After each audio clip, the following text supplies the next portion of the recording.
Hello, everybody. It is Steve, the Rogue Scholar, and we are going to be talking part 3 of my UBI Trojan Horse series. Didn't intend for this to be a series, but it's working out that it's going to be a series, at least temporarily, while we go through these points. Um, you find it, I, I found this very, therapeutic for me to walk through all these different aspects because it's quite clear that I didn't just wake up one day and go, "I don't like UBI." It's not the way this went down. Unfortunately, there are a lot of people out there that rather than, think it through, just said, "Oh, I love UBI." Okay. And, for me, that's troubling. Anybody that's that easily sold on something so drastic that doesn't fully understand the implications, that is just sold without thought. That's that's a little off-putting, right? But, doing the homework requires a little effort, but it's worth it. I think it's good effort. And, we talked at length, repeatedly, as a matter of fact, over the last couple episodes, about the role of real resources and the fact that people need universal basic services and things like that. And we're gonna talk about that probably on Friday. We're gonna go through that part as well. But today we're going to do something really interesting. I am not a Elon Musk fan at all. And special thank you to Double K out there who sent this tweet to me that created the kind of formation of today's discussion. And I'm going to share that with you here momentarily. Get it up. And just remember this first and foremost. Elon Musk is he's definitely not our tribe, so to speak. And I should say, when I say our tribe, I mean, he is all about privatization. He is 100% about, the great man will do the great thing. Um, just about everything he stands for is anti-collectivist, anti-society, all about the rich getting richer, the makers and takers doing great things, and we should all be so thrilled that they exist. Um, so I've got a lot of real problems with Elon, not just him as a person, because I don't really know him as a person. I know his type, but I don't know him. This is not a personal indictment on Elon Musk. Um, but his worldview sucks to me. His worldview obscures the fact that the reason why he's been able to do so many of the things he's been able to do is because the federal government provided the capital for them to do it. Period. Dude has received over $9 billion for his SpaceX and other endeavors. I mean, huge amounts of money to allow him to look like a genius. And yeah, anyway. So here we go. What I'm going to do is I'm going to go ahead and let you hear this particular this little video clip. And I think that this will help us understand. Listen to what Elon Musk has to say about real resources and the real economy. I think an economy is money. Money is a database for exchange of goods and services, and for time shifting the exchange of goods and services. Money is a database. Money doesn't have power in and of itself.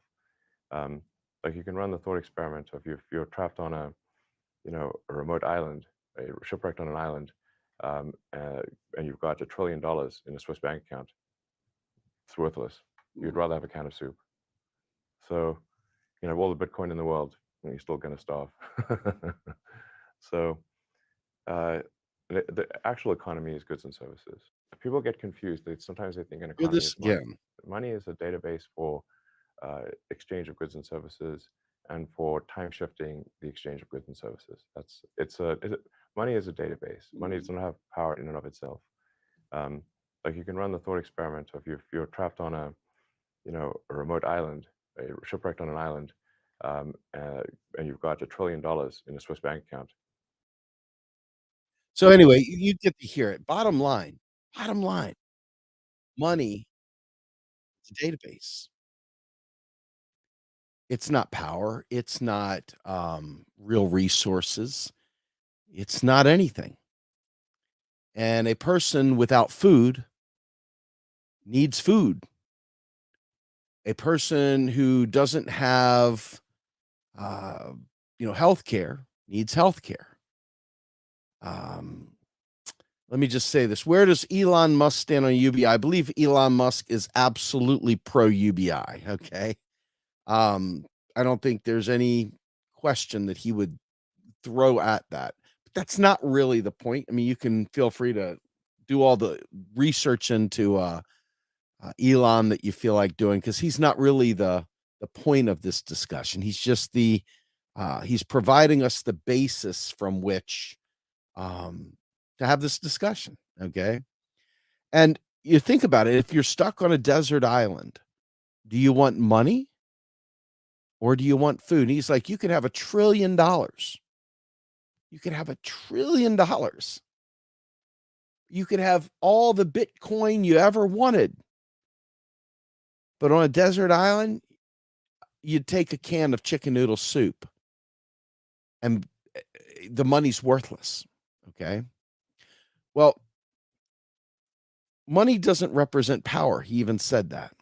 Money represents possible access, but there's no guarantee that what you want is available for the stipend that you're provided.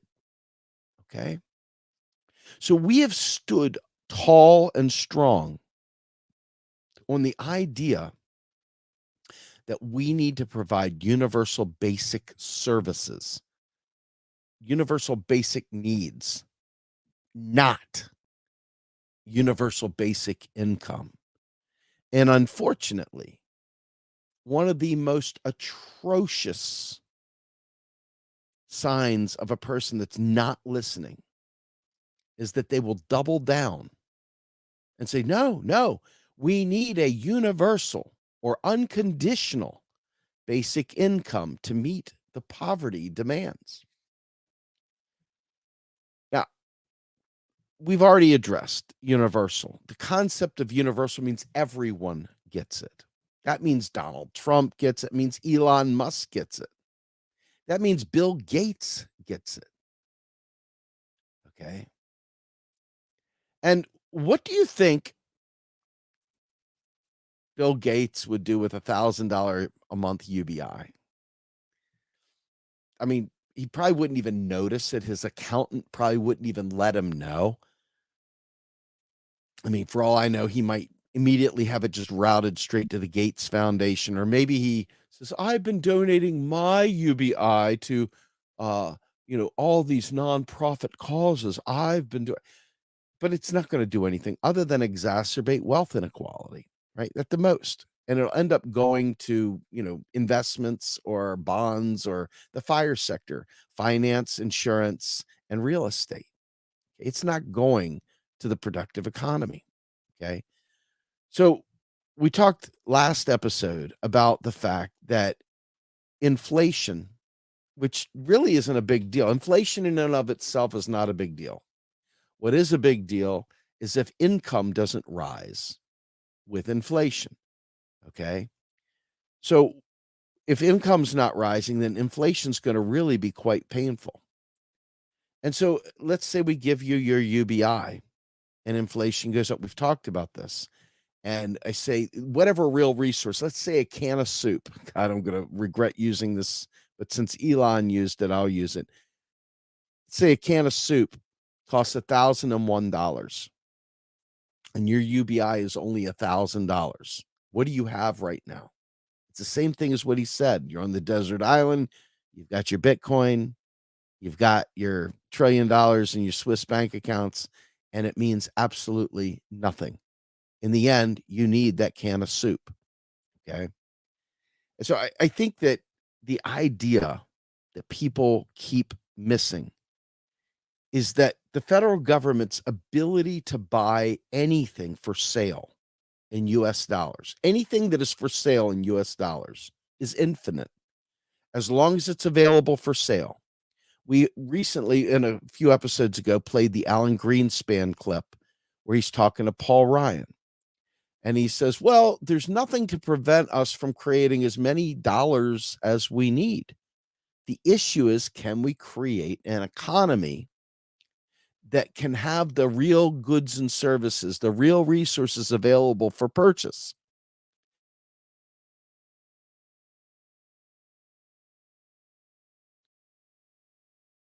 It doesn't matter how many of these dollars you have if you can't buy it.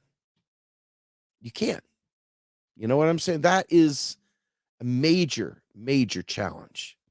Major, major challenge. Okay. Now, somebody brought up in the chat, and I think it's worth mentioning. During the pandemic, we saw that production could not meet demand, and it started with our own asses. There was not enough toilet paper out there. Okay. And there were people hoarding what was there, which made everyone crazy trying to get a hold of toilet paper. I mean, toilet paper. Who would think about toilet paper as a big deal until you need it, right? Until you really need it and you can't get it. People assume that just because you have $10, that means that you can get whatever you want that's available for $10. Well, it may be for sale for $10, but if it's not stocked on the shelves for $10, you can't get it. So I did say UBI, and I said it actually at the beginning of this conversation, but I'm going to say it for you right now. UBI, universal basic income, or unconditional basic income. Okay. Either one of these things is basically the same thing. Universal, though, means that everyone gets it. And I talked about how that meant even Donald Trump and Elon Musk and Bill Gates get it. Okay. A basic income is a targeted one. And that's what we have in Social Security now. Okay. That's what we have in food stamps. That's what we have in various other services that are provided. Okay. I want to be clear. Social Security, which we talked about last time, and it was raised up by Jeanette in the discussion, was that Social Security has a lot of what's the word I'm looking for? A lot of room to be better, a lot of ways to make it a better thing, and there's no question that Social Security as a basic income leaves a lot to be desired. But every bill, every law, every structure can be changed. None. Look at my shirt and the whole. Isn't that wild? It's like I'm like future guy here. But all of the how do I put this? I lost my train of thought because I got so geeked about my stupid shirt. Isn't that something? The bottom line is that if you think about Social Security, the cost of living increases never went up. People did not get the money that they needed. It has not been going up. So that's something that's easily fixable. It's human fixable. It's a law that could be passed. The idea that FICA dollars pay for Social Security, we know is a lie. That's something that could be fixed if we could get enough people to understand how the system works. On and on and on. Each thing about Social Security could be morphed and changed and updated. Believe me, the shirt's freaking me out too, Wani. But with that in mind, with that said, it's very important to note that everything can be changed. You know, when somebody talked about the Federal Reserve Act of 1913 and stuff, you know how many times the Federal Reserve Act has been changed? It's been more times than I know. The charter for the Fed has been changed more times than I know. Each of these bills and laws can be changed anytime we want if you actually have the power to make those changes, which I am well on point that we do not have that power. But hold on real quick. I want to take a look at this. Let's be real. The only reason we don't have UBI, Medicare for all, free, better cost of living jobs are due to racism. A lot of YouTube folks still don't want black people to have anything. Well, that may be true, but in this particular place, we'd like to give full reparations for freedmen, and we'd like to be able to ensure that everyone has Job guarantee is a right. We'd like to ensure that universal basic needs are taken care of, that every aspect of our needs are not available to be predated upon. So I don't know about that, but a UBI is a trash policy. Regardless of whether you're white or black, it's a trash policy. There's no structural change whatsoever. There is no, I've said it. You'll have to watch the other episodes to catch up on that. But the truth be told, in the end, the reason why we don't have them is not just racism, folks. If you go back, it is partially. If you go back to the founding documents, the quote unquote founding fathers, this neo-colonial state that we're in, this freaking scumbag state that we've created, all the way back, they, number one, created a fake democracy that was guarded against the masses, which, by the way, the masses represent democracy last time I checked. They made sure of that. And they also said blacks were only 3/5 of a human being. What a trash people they were, what garbage those documents were. And yet people will hearken back to all of it. They'll hearken back to it. Okay. They will hearken back to it. And as I think to myself about how many people, even people that are supposedly progressive, people that I care about that are in the legal profession, instead of looking at these documents as garbage and trash written by white supremacists and rich folks, the elite, written by people that simply didn't want to pay their comeuppance to the crown anymore. This was not a regular proletariat revolution. The U.S. Revolution that we all shoot fireworks and celebrate. I mean, I'm speaking as if we all do. I know we all don't, but that fucking celebration's ridiculous. It was nothing in it for us. This freedom from England. I mean, okay, really? Okay. Sounds to me like a rich person, a bourgeois revolution, if ever there was one. So, with that in mind, I think that we need to really recognize the fact that we have been propagandized, lied to, misled, made believe that our government serves our needs. A government could, I want to be clear, government actually could serve our needs. Government does not serve our needs, though, unfortunately, because it was set up with the founding documents to ensure not only could we not really win an election with populism, but that these laws and stuff could easily be stricken down. I can't remember the last time we had a constitutional amendment that was passed. Goes all the way back to the Civil War. That's it. That's the last time. And you think about it, it's like, wow. I mean, we have undone every bit of good, whatever that was, from the Civil War. And we've been chasing this ever since. If you go back, you look at the vagrancy laws, and freed black slaves, freed men were still being rounded up and jailed for vagrancy, for not having a job. Okay. So we talk about the job guarantee here because the job guarantee satisfies all those people that are being released from prison have to have work or they'll go back to jail as a condition of their release, as a condition of people being released from jail early with good behavior, whatever. It's about a job. They have to have a job. They have to be stable. They have to have a residence, on and on and on. A UBI would need to be so high to be able to do those things, and it wouldn't satisfy the criteria that those people need to have a job. Now, you can try and change that law too.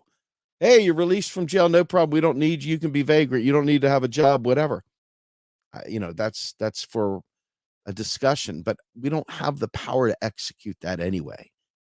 But we do have the power to educate one another so that instead of just taking it on the chin, that we fucking fight back, that we actually fight back, that we collectively understand what is happening to us.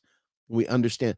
And so when you think about production in the United States, we are run by monopolies, monopolies that pick and choose what real resources we can have and what price points they'll have it at.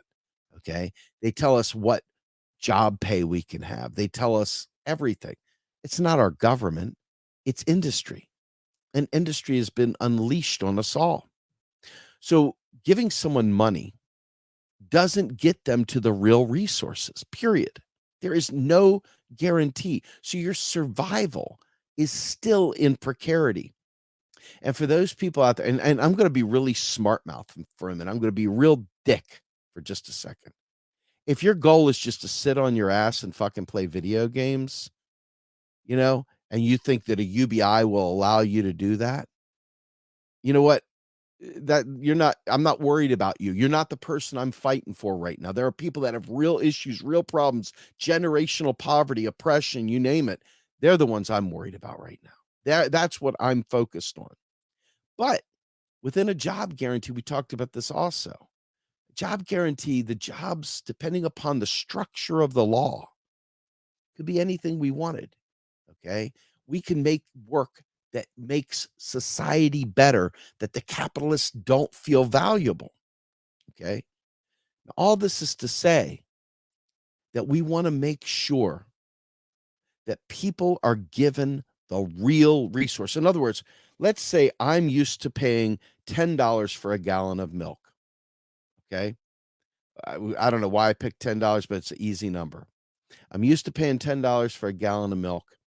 And all of a sudden, the price of milk goes up to $75 a gallon.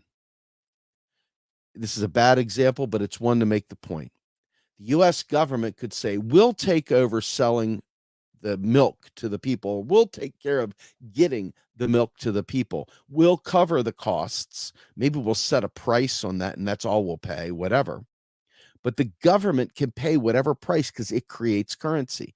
You, on the other hand, can either pay for it at a reduced rate if the government subsidizes it, or it can just be given to you because the government, as single payer, like it would be for Medicare for all, or it would be for anything else, would simply pay for the milk and you wouldn't have to see it. You wouldn't have to care about the transaction. The universal basic services would rule, not the universal basic income that maybe doesn't cover your basic needs.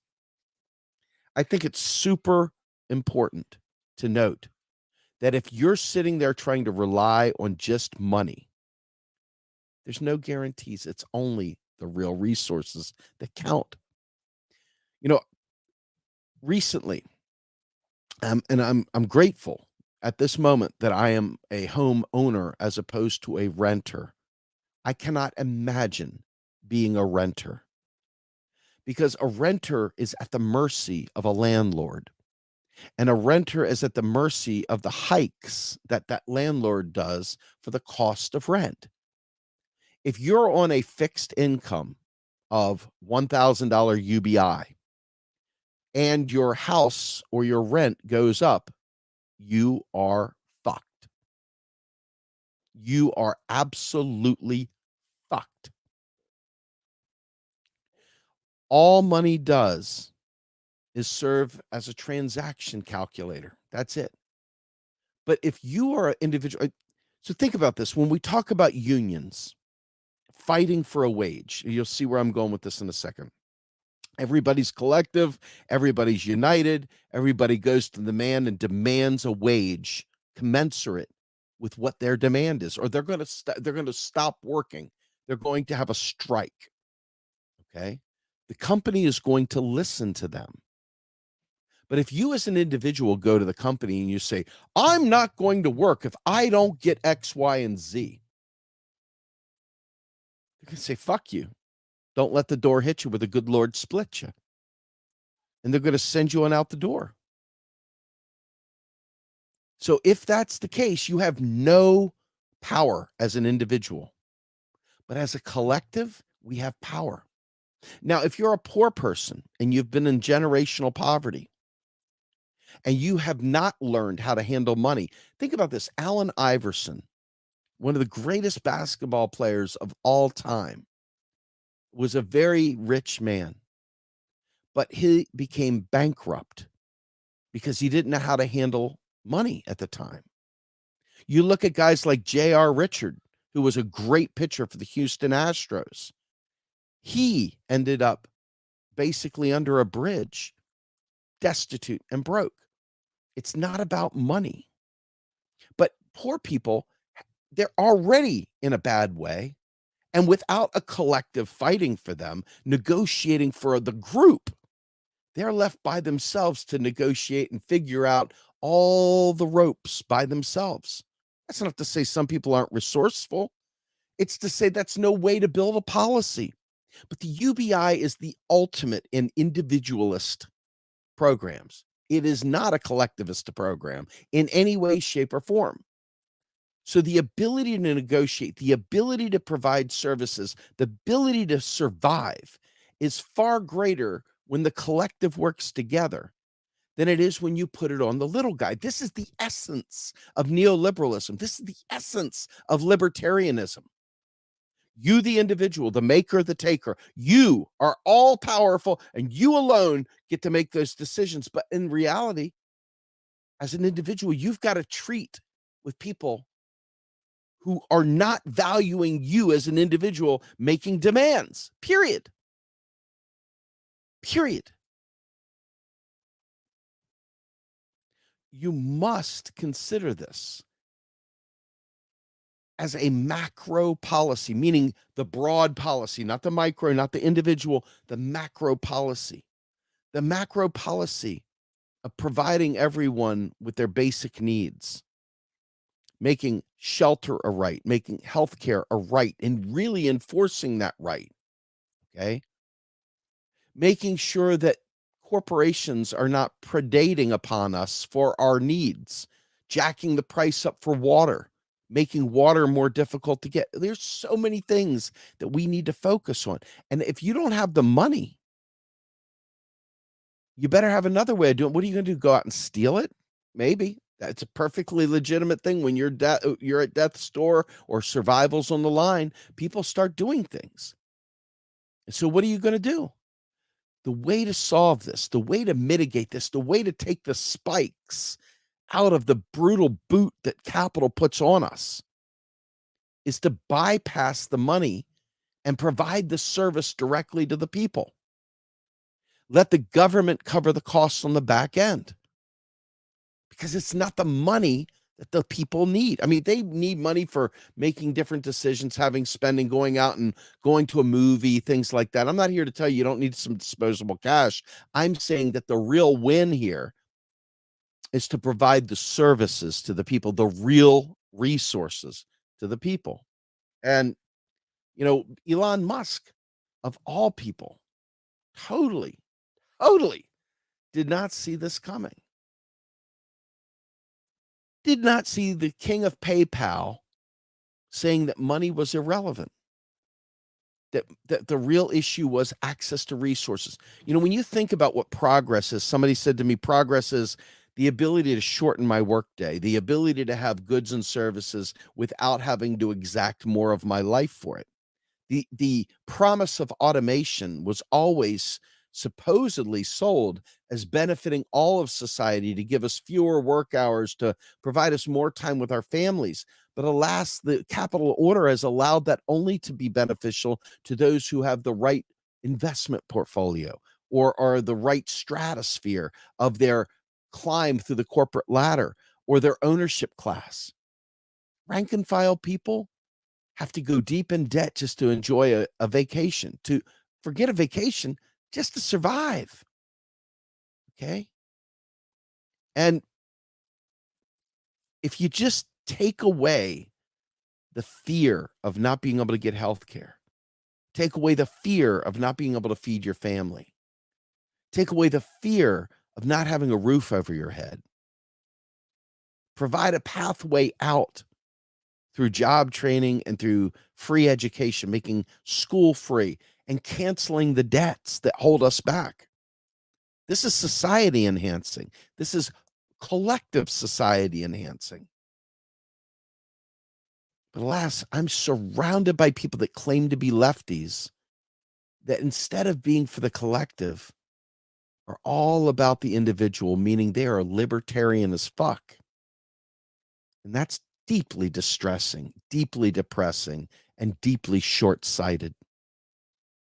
I can't imagine why anyone would want to be about me, myself, and I instead of we, the people. I can't even imagine why somebody would push for trash policy like UBI. And I can't imagine why people that are enlightened to modern monetary theory, that understand how the money comes to be through the federal government and how that government could easily take care of these things for the public purpose, how they would in any way, shape, or form, knowing that the job guarantee is the de facto minimum, it's the de facto bottom. It changes all that whole, minimum wage laws. It eliminates so much bullshit and raises the floor big time for everyone. See, collective versus disgraceful individualist shit. Okay. This isn't a matter of, oh, you don't trust them, so you're not going to give them money. It has nothing to do with that. It has everything to do with the power dynamic between the purveyors of business that have the real goods and services that are holding back. In Howard Zinn's book, The People's History of the U.S., there's one scene right around the time of the Mexican-American War where he talks about grain stores filled to the rim and people starving outside of them. It's not money that they lacked. It's food that they lacked. Food that they lacked. You understand? I have problems with some of the socialist ideology and stuff like that. The end of the state, the end of the family. These are concepts that are very, very challenging for me to get my arms wrapped around. You could say I'm a statist. You could say I'm a central planning big government guy. You could say I'm the C word, the big commie guy. You could say that. But even that maybe isn't necessarily 100% true, because I understand that communities and affinity groups have different desires, different goals, different appreciations. Okay. But the job guarantee and things like that provide maximum ability to change what work is, to give the middle finger to capital and say, we're going to serve our communities without you. We're going to take care of ourselves without you. And if you make the job guarantee a living wage and provide federal benefits to everyone that's on it, and meaning everybody could get one. So if you were to ever get laid off, you wouldn't be on unemployment line. You would be able to devise a job guarantee job right off the mark. Just boom, done. Now, if you're making a lot of money or you're making a good salary, the job guarantee is not going to be like for like. But this is something important that we haven't talked about, and I want to bring this up now. As part of a Green New Deal, we talk about a job guarantee, not a basic income. We talk about expanding Social Security to help people that meet certain criteria to have a basic income, but not a universal basic income. No, the Green New Deal was structured to have a job guarantee in it. Okay. You got to have freedom, and freedom comes from not letting the man tell you what is profitable and what is not, and go out there and do something to better society. I'm so sick and fucking tired of people saying, "Would you get a degree in basket weaving? Would you get a degree in gender studies? Would you get a degree?" Who fuck cares? Knowledge is important. Okay.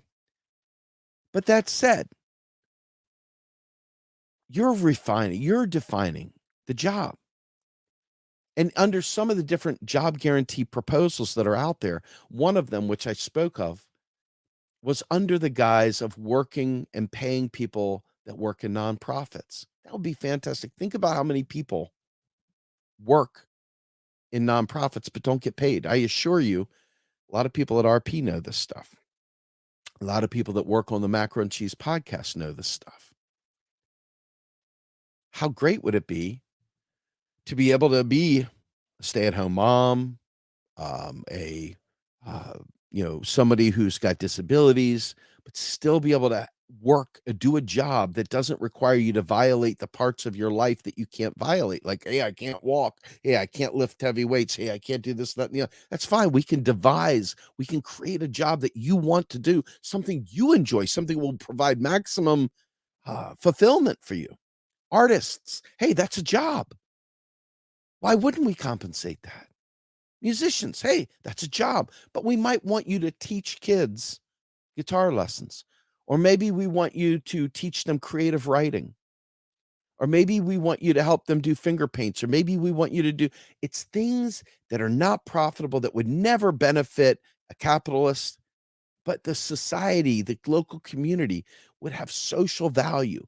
And this is the other thing, you know, there's a video out there, and I'll let you guys go find it. I think it's like a sad, sad world or something like that. And it's like, people are all staring at their cell phones, walking through life, bumping into each other. People die. A little girl's getting ready to jump off a bridge or jump off a building. So they're filming the girl. And then it's like as she jumps off, they're filming. And then when she dies, they just start walking away. They're like, oh, get back to walking away. The job guarantee allows us to be connected, to have compassion for one another, to see each other in our community as people once again, instead of disconnected consumption units for capital. But there are really, really, really bad people out there. I'm not saying all people that want a UBI. I'm talking about the people up top, the Silicon Valley oligarch want a UBI bad. Why? Want you to be able to sit there in the hospital, getting your gallbladder removed or a heart transplant, looking at your phone and going, "Hey, I'll buy that." Boom, impulse buy done, 1 click. You got your turtle for 1 click automatic purchasing? Yeah. Mm, this isn't something that they're doing for the poor to empower the poor. Fuck Scott Stanton's in the ear hole in his bad hat. The dude is an asshole. You know what? Let me tell you something about Scott Santens real quick.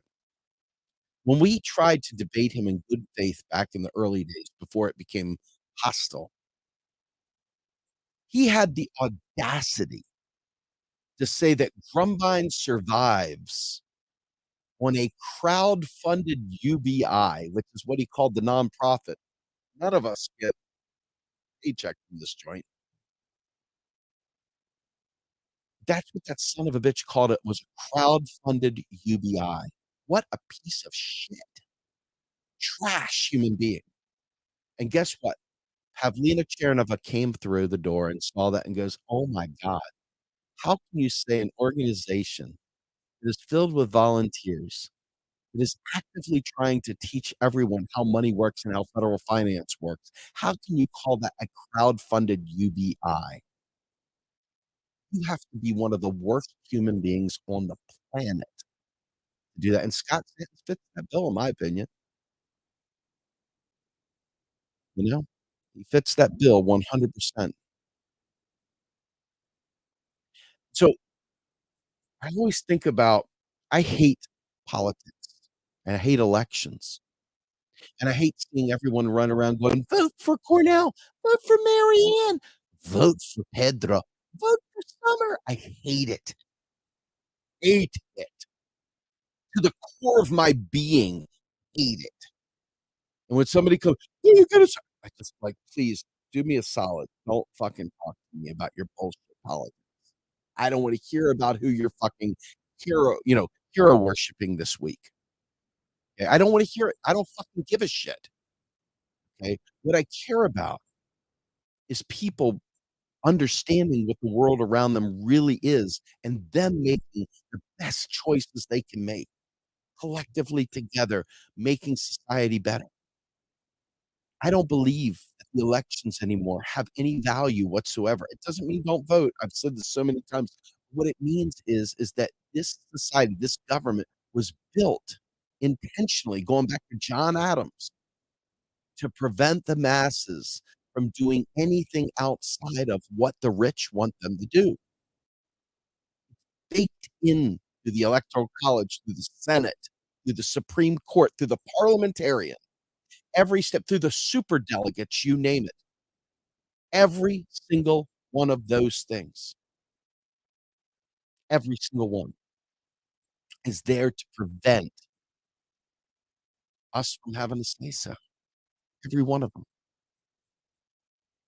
Now, if you believe for some bizarre reason that the government will vote you in a UBI at a level at which you can survive, think about this. I give you $1,000 a month. It's 12,000 a year. How many of y'all could survive on 12,000 a year? You'd be subsisting big time. Now, up that to 2,000 a month. It's 24,000 a year. Most people cannot live, have a house, have food, clothing, transportation, 24,000 a year. Not very well. They have to be living in someone's basement, someone's hou or they have to be living in a tent. Rents in many places are 1,500 for a flat, for a crap. Now, let's say we bump it up to 3,000 a month. How about 36,000 a year? Now you're at a marginal living wage. It still doesn't have benefits. You've gotta get your benefits with the UBI. And look, somebody's always say, "Why do you assume, Steve" these fucking children, "why do you assume that they're just gonna rip away the social safety nets? Why do you think they're gonna tear down these programs if they give you a UBI?" Well, because the fucking right wing and the libertarians have been saying it from Jump Street. They have been wanting to destroy the last vestiges of the New Deal forever. That's why the Powell memo came into play. That's why the Mount Pelerin Society is there. They have been doing this for years. It's not even a joke. Not even a joke. They've been doing it forever, man. Joe Biden, go watch the fucking video, has been desperate to slash Social Security, slash Medicare, slash all entitlements. Joe Biden, the douchebag extraordinaire, made getting rid of student debt impossible. He also made bankruptcy laws even more untenable to the point where bankruptcy isn't really bankruptcy at all anymore. Regular people have lost across the board. And because government, at least this laissez-faire slash neoliberal slash shitty ass corporatocracy that we're in, corporate state that we're in, okay, they are at the mercy of who's going to sell them the good or the service. You know, in New York City, one of my friends in the chat, by the way, was talking about how there's plots of land, unused plots.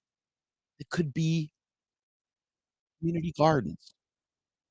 And people gotta have a job guarantee working in the community garden, producing food for people on their UBI, right? Now, on the job guarantee. We're talking about creating a society.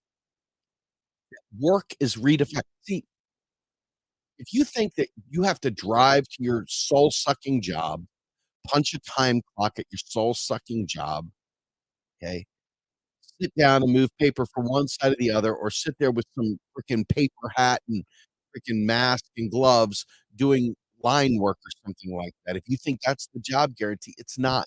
If you think it's digging a hole and filling a hole, it's not. Use your fucking brain, use your imagination, and think about all the different things that are left undone in your community that would be great if we could do. Just isn't any capitalist willing to do it. Stop fucking relying on capitalists to do it for us. Stop waiting for the Democrats to save you. Organize outside of the electoral process and put pressure on them to make these things happen because it's not gonna happen at the ballot box, my friends. It's just not. Okay, so let's talk here. I'm gonna light this one up like a freaking firecracker.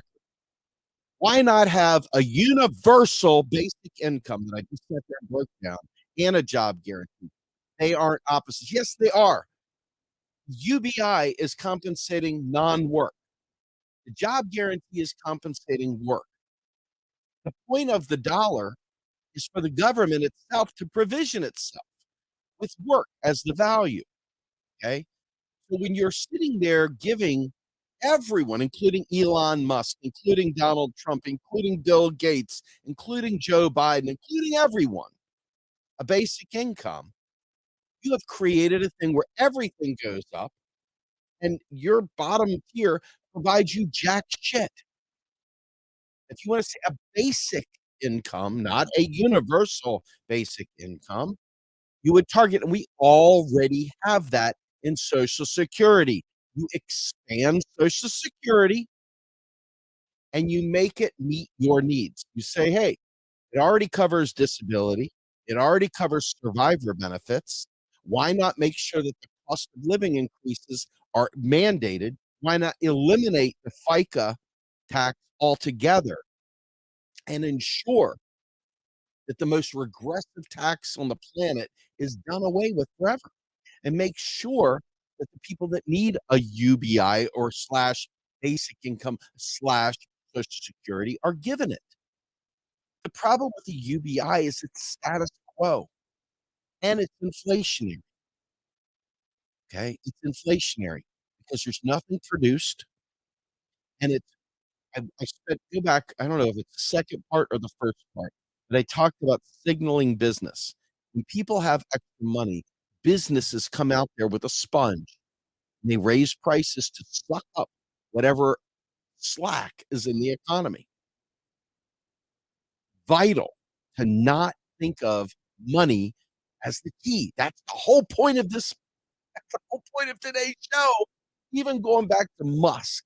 And if you come late, let me go ahead and share it again. I didn't want to do it, but I'm going to go ahead and share it again. Give me 1 second. I'll bring old Elon back up here so you can hear Elon making his case. And it's a very good case, by the way. So let's share this thing real quickly.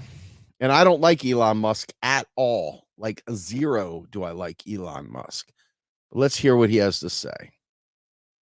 People get confused. Sometimes they think an economy is money. Money is a database for exchange of goods and services. Y'all hear that? And for time shifting Hear the that? exchange of goods and services. Money is a database. Money doesn't have power in and of itself. Like you can run the thought experiment of if you're trapped on a remote island, shipwrecked on an island, and you've got $1 trillion in a Swiss bank account. It's worthless. You'd rather have a can of soup. So, all the Bitcoin in the world, you're still going to starve. So, the actual economy is goods and services. Oh snap. Goods and services. The actual economy is goods and services, not money. It's not about money. It's not about money. And that's what the point of this conversation is. Provide people with the goods and services. Provide them with the necessary things in life. I'm going to pull this up. I did do this a long time ago, and I will be interviewing Jason Hickel at the beginning of next month, actually, at the end of July, actually, but it'll come out in August. Let me see, universal basic. We're going to share old Jason.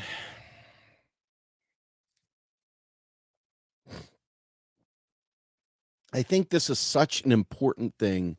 I would be absolutely remiss if I did not take you through this. So I'm going to walk you through this as part of our discussion on the real goods and services. And I hope that this helps you guys figure it out. But here we go. So, universal public services, the power of decommodifying survival. One of the central insights emerging from research on degrowth and climate mitigation is that universal public services are a crucial to a just and effective transition. Capitalism relies on maintaining an artificial scarcity of essential goods and services like housing, healthcare, transport, etc., through processes of enclosure and commodification. We know that enclosure enables monopolists to raise prices and maximize their profits. Consider the rental market, the US healthcare system, or the British rail system. But it also has another effect. When essential goods are privatized and expensive, people need more income than they would otherwise require to access them. Geez, it's almost as if I've said this stuff, right? Right? Anyway, let's see. To get that, they are compelled to increase their labor in capitalist markets, working to produce new things that may not be needed with increased energy use, resource use, and ecological pressure, simply to access things that clearly are needed and which are quite often already there. Take housing, for example. Hold on, let me go ahead and put this in there. So you guys have this link. I'm going to just start from scratch here again. Take housing, for example. If your rent goes up, you suddenly have to work more just to keep the same roof over your head. At an economy wide level, this dynamic means we need more aggregate production, more growth in order to meet basic needs. From the perspective of capital, this ensures a steady flow of labor to private firms and maintains downward pressure on wages to facilitate capital accumulation. For the rest of us, it means needless exploitation, insecurity, and ecological damage. Artificial scarcity also creates growth dependencies because survival is mediated by prices and wages. When productivity improvements and recessions lead to unemployment, people suffer loss of access to essential goods, even when the output of those goods is not affected. And growth is needed to create new jobs and resolve the social crisis. There is a way out of this trap. By decommodifying essential goods and services, we can eliminate artificial scarcity and ensure public abundance, de-link human well-being from growth, and reduce growthist pressures. This approach also has several other direct social and ecological benefits. For one, it can have a strong positive impact on human welfare. We know from empirical studies that public services are a powerful driver of improvements in life expectancy, well-being, and other key social indicators. And he gives you 3 links, and I put the link in the chat, so please, by all means, check it out. Universal services would also end the current cost of living crisis by directly reducing the cost of living. See, this is why the UBI people piss me off so badly, disgust me. Now, it's not you, rank and file people, that are sympathetic to this trash policy. It's the people that are pushing it out on us that are the trash people, okay? We also know that countries with decommodified or otherwise universal public services can deliver better social outcomes at any given level of GDP and resource use. Here. Anyway, universal services ensure an efficient conversion of resources and energy into social outcomes. Furthermore, as we will see, public control over provisioning systems makes it easier to achieve rapid decarbonization in those sectors. I want to say this here while we're talking about it momentarily. If you think about what he's saying there, part of this isn't just about you. It's not just about you getting your services. It's about ensuring that a bunch of chuckleheads that are inefficient aren't out there fucking up the environment on top of it while we're trying to stave off cataclysmic climate crisis. Okay? So the object of providing efficient goods and services to the people, just giving it to them, eliminating the precarity there, saves the environment at the same time. What the fuck? Why wouldn't people think about this? Because there's a snake oil salesman out there selling you a fucking universal basic income instead of universal basic services. They ain't your friend, folks. They are not your fucking friend. Okay? Period. Anyway, back to the story. Finally, together with a second key policy, the public job guarantee. Oh, snap. The public job guarantee. This approach would permanently end economic. What did he say? Permanently end economic insecurity? What the hell? What do you think he means by the public job guarantee approach would permanently end economic insecurity and resolve the current contradiction between social and ecological objectives? Because jobs, people don't want to work a job they hate, but people enjoy being around other people and enjoy working. Now, for those that don't, we can deal with that later. But for right now, what we don't have at all is a right to a job. We don't have a guaranteed job, and it's always under capital, for fuck's sake. Right now, it is impossible to take even obvious steps toward climate mitigation, such as scaling down fossil fuel production and other destructive sectors, because people in effective industries would lose access to wages, housing, healthcare, etc. No one should accept an outcome. With universal services and an emancipatory job guarantee, we can protect against any economic insecurity and guarantee a just transition. There is no necessary contradiction between ecological and social objectives. The two can and must be pursued together. By universal services here, I mean not only healthcare and education, but also housing, transit, nutritious food and energy, water, and communications. In other words, a decommodification of the social sector, the core social sector, the means of everyday survival. And I mean attractive, high quality, democratically managed, properly universal services, not the purposefully shitty last resort systems we see in the US and other neoliberal countries. What does this look like? How do we get there? Well, real quick, I see someone say we still need price controls. I don't disagree with you at all there, but the one thing that's really powerful is that the job guarantee provides a nominal price anchor. So remember that. But he talks about universal public services here, healthcare and education. This one is common. Most European countries have universal healthcare and education systems, many of which rank as the best health systems in the world. The key principle is that healthcare should be free at the point of use, ideally through public provider without intermediation of expensive private insurers. Similarly, public education should be tuition free from primary school to university. Existing debts accrued for healthcare and education should be canceled. You goddamn right. Housing costs. Anyway, I'm not going to read all this. I want you all to read it. Housing, transit, food, energy and water, communications. How to pay for it? The traditional answer is to pay for public services, you first need more GDP growth, increase corporate production on stuff we don't need, then tax the revenues from that production to fund public production of stuff we do need. This assumption is so entrenched in the public imagination it is completely taken for granted. It is leveraged by the right to claim that public services are somehow given to us by rich people, those who pay the most taxes, which of course is quite often not even true. So we should therefore be grateful to them and do whatever it takes to let them accumulate more. It is also ecologically dangerous. We urgently need things like public transit and renewable energy to meet our climate goals. If we need more corporate growth to pay for these things, it increases total energy demand and makes decarbonization more difficult to achieve.